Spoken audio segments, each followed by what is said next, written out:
তারা একেবারে দরজা ভেঙে ভিতরে ঢুকে গেল। গাড়ির মধ্যে উঠেই কিন্তু আমাকে জাস্ট একেবারে কালো টুপি পরাইছে। সো বোধহয় আজকে হয়তো শেষ দিন, হয়তো দেখা যায় ওরা গুলি টুলি করে মেরে বলবে যে মারা গেছে কোনোভাবে। তারপরে কখন যে দিন হয়েছে আর কখন যে রাত হয়েছে সেটা কিছু জানি না।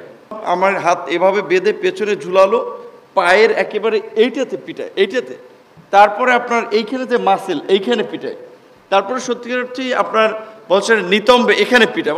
একটা লোক ছিল, আসলে ওই লোকটা ভালো, উনি বোধহয় ঢাকা ইউনিভার্সিটি, আমার মনে হচ্ছিল ওনার কথাবার্তাতে উনি বলতেছিল যে নূর খা ভাই, কিছু করার নাই, এ কপালে লেখা আছে, খাইতে হবে, না খাইলে মরবি। ডাইরেক্ট ফোনেই ফোন দিছি বিভিন্ন রাজনৈতিক দলের নেতৃবৃন্দ, অ্যাক্টিভিস্ট, সবাইকে। এমনকি ওই দিন নাহিদ,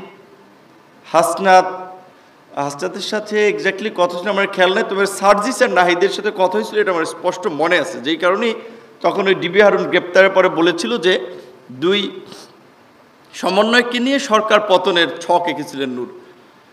তো তখন আমি ওদেরকে বলেছিলাম যে দেখো, এখন যে পরিস্থিতি, এখন তোমাদের সুযোগ এসেছে জাতির নেতৃত্ব দেওয়ার, তোমরা জাতির হিরো, আর যদি পিছু হটো তাহলে আসলে আমাদের কারোই নিস্তার নাই। যে ঘটনা ঘটছে এর কারণে তো প্রত্যেককে এমনি জেলে যেতেই হবে, সুতরাং এক দফার কিন্তু বিকল্প নাই।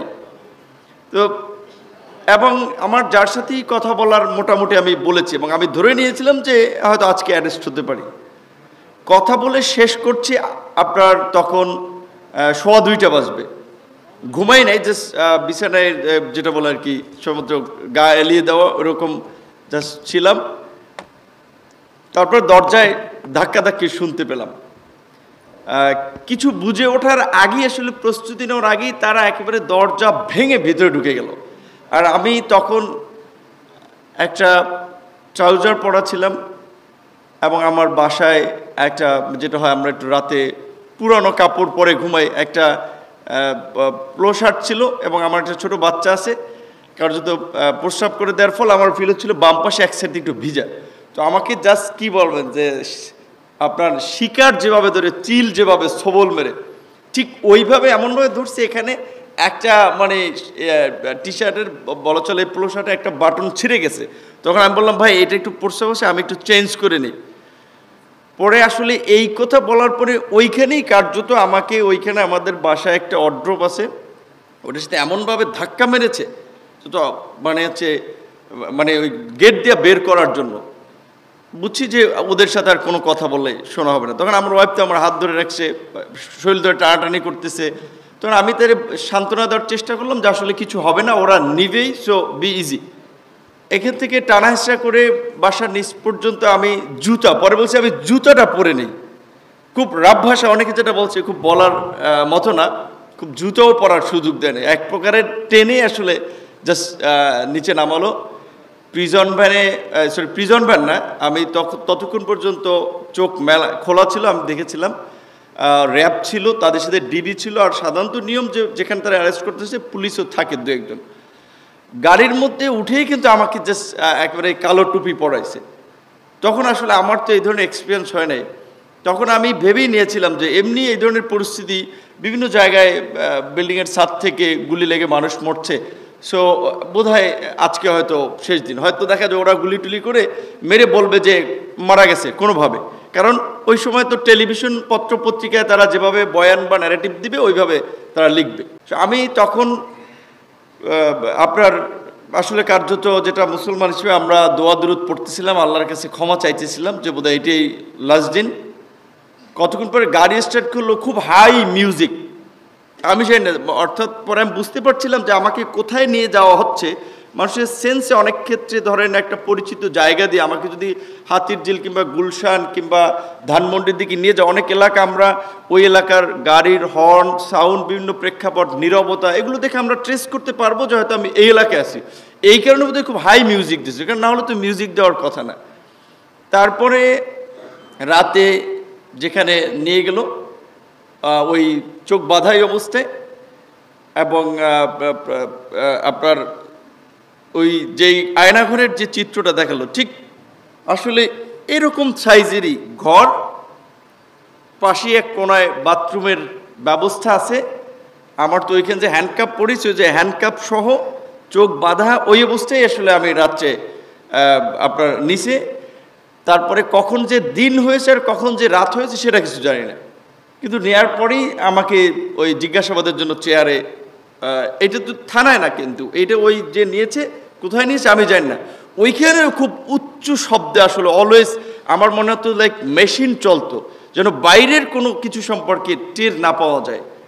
তো ওইখানেই তারা পরে হ্যান্ডকাপ খুলে দিল, বলল যে ভাত দিয়েছিল একটু, সাথে একটু ভর্তা, একটা ডিম ভাজি, যে একটু খাও। একটা লোক ছিল আসলে, ওই লোকটা ভালো, উনি বোধহয় ঢাকা ইউনিভার্সিটি, আমার মনে হচ্ছিল ওনার কথাবার্তাতে, উনি বলতেছিল যে নূর খা ভাই, কিছু করার নাই, এ কপালে লেখা আছে, খাইতে হবে, না খাইলে মরবি।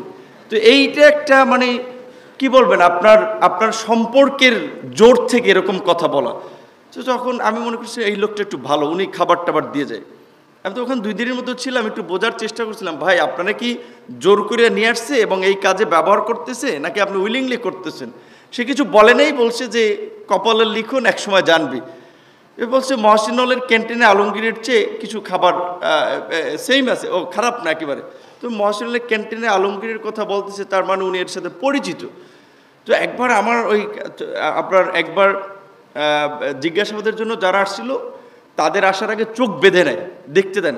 তো আমি আমার একবার খাপ করে এটি একটু সরে ওনাকে দেখতে চেয়েছিলাম। তো আসলে এখন তখন ওনার সাথে আরও একজন ছিল, উনি আবার ঠাস করে মানে আমার ঠিক এইখানে একটা মারলো একেবারে, যে কেন আমি ওইটুকু ধরতে গেলাম এই। তো ওরা জিজ্ঞাসাবাদ করলো, আমি বুঝতে পারছি ওনার ভয়েসে, বিকজ আর্মির লোক, ওনার ভয়েসে বুঝতে পারছিলাম মেবি আর্মির হতে পারে, ডিজিএফআই।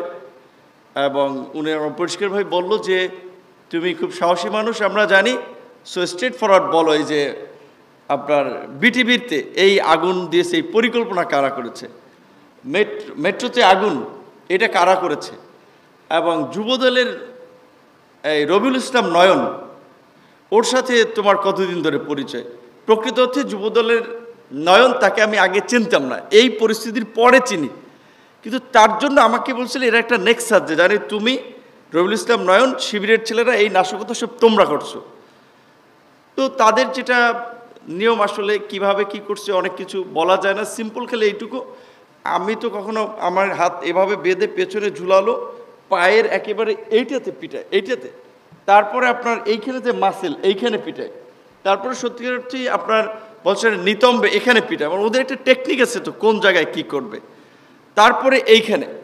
এবং যার ফলে আমি তো এমনি কালো মানুষ, আমি খুব মোটা না, সো আমার মানে এগুলো তো কালো ব্লাড জমে গেছে। তখন আমি ওদেরকে বললাম যে আমাকে যদি একটু, আপনাদের এখানে তো কতদিন থাকতে হবে আমি জানি না, আমাকে যদি একটু ডাক্তারের পরামর্শ একটু নিতে সহযোগিতা করেন তাহলে আমার জন্য একটু ভালো হতো। আমার আগের থেকেই কোটা সংস্কার আন্দোলনেও আমার এরকম একটা ইনজুরি হয়েছিল, মাসেল ইনজুরি থেকে আপনার শরীর ইনফেকশন হয়ে গেছিলো, তখন খুব হাই মেরোপেনন অ্যান্টিবায়োটিক দিয়ে ট্রিটমেন্ট করছে। সো আমাকে যদি একটু ডাক্তারের কাছে নিয়ে যান তাহলে একটু ভালো হয়। তো পরে ওরা রাতে আসলে কে আনছে আমি জানি না, আমার চোখ বাঁধা অবস্থায় একটা ইঞ্জেকশন দিয়েছে, কী ইঞ্জেকশন দিয়েছে সেটাও আমি জানি না। তারপরে এই পর্যায়ক্রমে ওদের যে টিম ছিল, এক টিমের জিজ্ঞাসাবাদ, এইটা ছিল থানায় হ্যান্ডওভার করার আগে। থানায় যখন হ্যান্ডওভার করি তখন আসলে আমাকে সেখানে থানায় নিবে না, এরকম একটা ওদের মধ্যে আলাপ আলোচনা, বলছি যে ওরে যে নিয়ে আইছে ও তো হাঁটতে পারতেছে না, ওরে নিয়ে আমরা কি বিপদে পড়বো, আমরা আগে ডাক্তার আনবো এই রাজারবাগ থেকে, চেক করে নেব, কারণ এইভাবে যে মাইরা টাইরা দেওয়া যায় তারপরে কিছু হলে আমরা ফাঁসবো, এটা বলতেছিল রমনা থানার লোকেরা। তো যাই হোক, পরে ওরা একজন ডাক্তার আনছে আমাকে থানায় নেওয়ার আগে, যে কতটুকু কি ঠিকঠাক আছি, ওরা কিছু ওষুধ টষুধ দিল।